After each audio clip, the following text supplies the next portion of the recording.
and welcome to MIC, Majorly Influenced Characters. Now this show is all about characters who displayed huge amounts of courage in plays, books, and movies.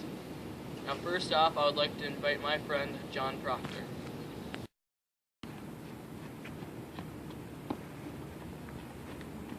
Hello, John. Hello. Hello, everyone. Thank you for having me, Sam. Alright, as you know, today we are talking about courage, and you are a perfect example of that.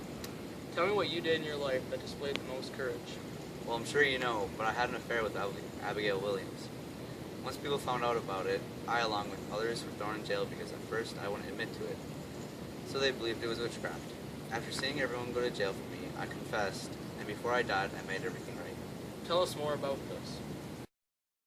It took a lot of courage for me to stand up to Abby in the courts. She had so many of her girls on her side. But I still stood up for what was right, even though I was greatly outnumbered. Thank you for sharing with us that true act of courage. Thank you for the opportunity. Alright, I'm not sure what could top a great story like that, but let's put your hands together for Mr. Atticus Finch.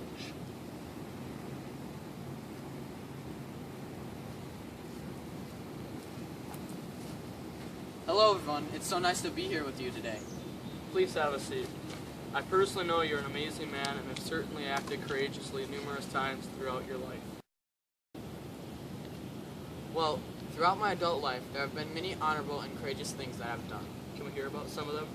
Sure.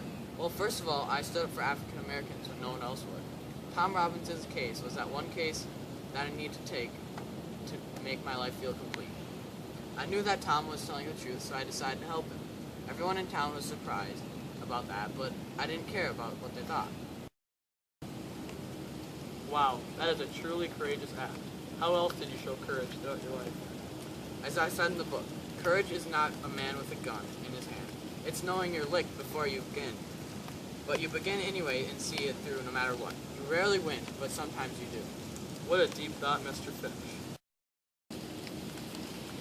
Thanks, Sam. I think courage means tackling responsibility, even though you know you can't win. I think Miss DuBose is the most courageous person to kill Mockingbird, because she beat her morphine addiction, even though she is going to die anyways. Also, when I was given the Tom Robinson case, I knew there was no way a jury would take a black man's word over a white woman's word. I still accepted the job and performed it with much integrity. Unbelievable. You truly are an amazing person and role model.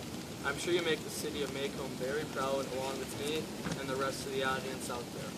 Well, I just try to stick to what I believe in the best I can. It is something I can try to pass down to my children. Well, I back you up 100%. Let's give Mr. Finch a big round of applause for being such a great man. Now I would like to kindly introduce Odysseus. Oh geez, we're back in here. Due to the rain interruption, the rest of the show will be filmed inside. So, without further ado, I'd like to invite Odysseus. Thank you. I'm so happy to be here tonight.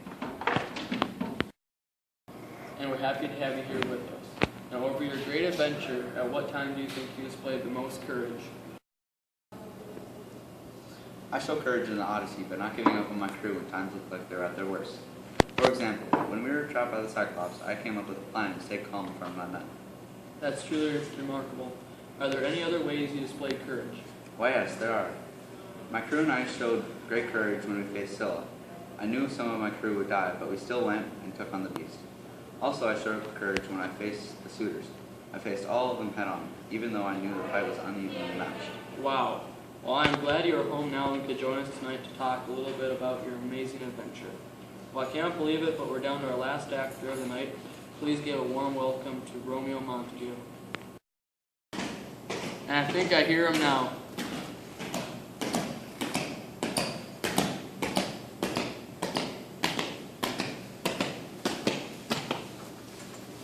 Hello there, Romeo.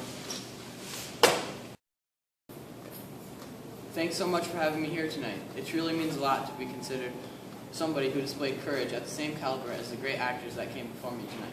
Well, you certainly deserve it, my friend. Many people around the world look at what you did out of love and admire you for it. So please remind everyone again what you did and why it was just so courageous. Well, I think I'll start from the beginning. my friends and I put on masks so that nobody would recognize us at the Capulet party. Once inside, Tybalt found out who I was, but thankfully his father told him not to fight me during the party. Then I saw Juliet and fell in love like that. We started to dance before kissing her. The next night, I went to her house and talked to her again on her balcony and talked to marriage. In the morning, I talked to the friar, who said he would marry us to end the hatred between the families. After married, I killed Tybalt and was banished from town. Well, what happens next? So, Juliet took poison that would make her seem dead, so she wouldn't have to marry anybody but me. But the problem was, I didn't know she took the poison. I thought she was dead, and when I went to see if that was true, I believed what the rest of the town did. Then I killed myself because I couldn't live without her. And once I died, she woke up and saw me. So she took her own life out of love. That is truly amazing what you did for love. I mean, going back to the town you're banished from and taking your own life, you truly deserve to be on this show. Thank you so much. I just did what Juliet deserved. Well, that wraps up our show. Good night, everyone, and I hope to see you next week.